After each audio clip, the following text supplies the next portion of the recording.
Wing commander अभिनंदन जिस समय अपने MiG-21 लड़ाकू विमान से पाकिस्तान के लड़ाकू विमान का पीछा करते हुए तभी विमान दुर्घटनाग्रस्त हुआ और विंग कमांडर अभिनंदन जी पाकिस्तान सीमा के अंदर गिर गए और पाकिस्तान आर्मी ने उन्हें गिरफ्तार कर लिया। अब वह कैसे बचेंगे, क्या है नियम, इस बारे में हम चर्चा करेंगे। फिलहाल विंग कमांडर अभिनंदन के साथ आज पूरा देश खड़ा हुआ है। वह जल्द से जल्द वापस आएंगे और सही सलामत आएंगे, ऐसा सब लोग ईश्वर से प्रार्थना कर रहे हैं और मुझे भी विश्वास है कि वह जल्द से जल्द आएंगे। आइए देखते हैं किस माध्यम से वो आएंगे। उसके लिए एक संधि, जनेवा कन्वेंशन यानी कि जनेवा संधि के तहत वह सही सलामत वापस आएंगे। अब देखते हैं जनेवा संधि क्या है और इसके क्या नियम हैं और कब बनी, कैसा क्या रहा इसका पृष्ठभूमि और इसके नियम क्या हैं। चलिए देखते हैं। जनेवा समझौता में 4 संधियाँ और 3 अतिरिक्त प्रोटोकॉल मसौदा तैयार किया गया, जिसका मकसद युद्ध के वक्त मानवीय मूल्यों को बनाए रखना,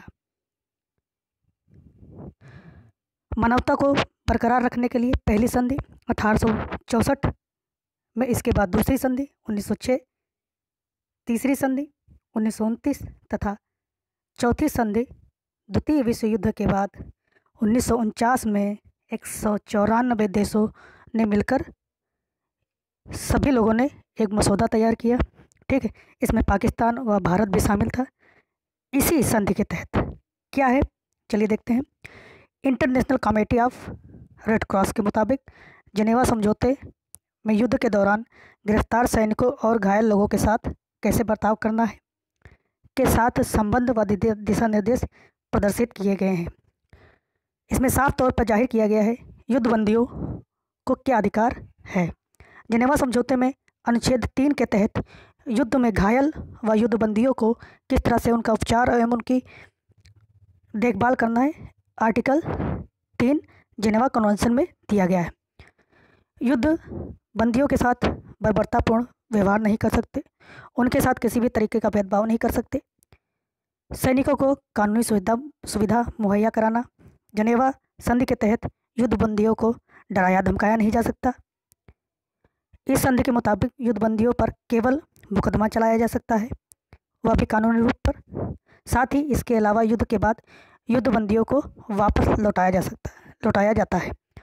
कोई भी देश युद्ध बंदियों को लेकर जनता में उत्सुकता पैदा नहीं कर सकता कि जनता को सौंप दिया जाए और वह उसकी मॉब लिंचिंग करते हैं।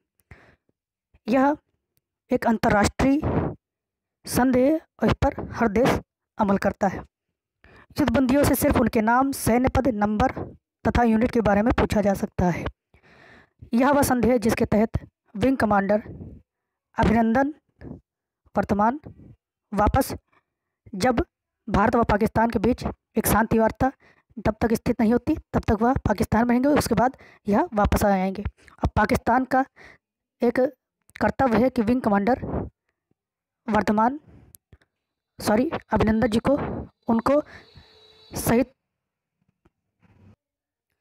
जनेवा संधि से जुड़ी कुछ मुख्य बातें। जनेवा कन्वेंशन रूल्स। पहला, इस संधि के तहत घायल सैनिकों को उचित देख और उचित चिकित्सा उपलब्ध कराई जाए। दूसरा, संधि के तहत खाना पीना और जरूरत सामग्री उन्हें उपलब्ध कराई जाए।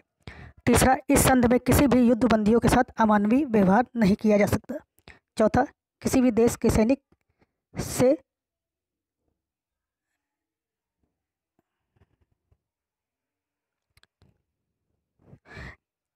थोड़ा गैप लेना पड़ा।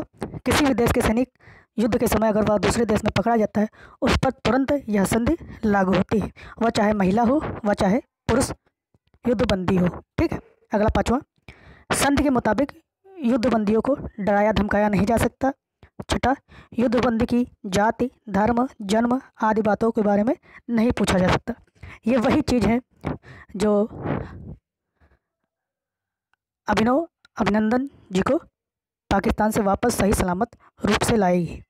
ठीक, युद्ध का समय है, मैं सभी लोगों से यही प्रार्थना करूंगा वो अपने युद्ध जैसा माहौल है, सभी लोग अपने देश की भारतीय सेना को उत्साहित और प्रोत्साहन करें, और ऐसा ना महसूस हो, चाहे हमारे हिंदू भाई हों, चाहे मुस्लिम भाई हों, चाहे सिख भाई हों, चाहे ईसाई भाई हों, सब अपने देश को मजबूत करने की कोशिश करें और एक साथ रहें।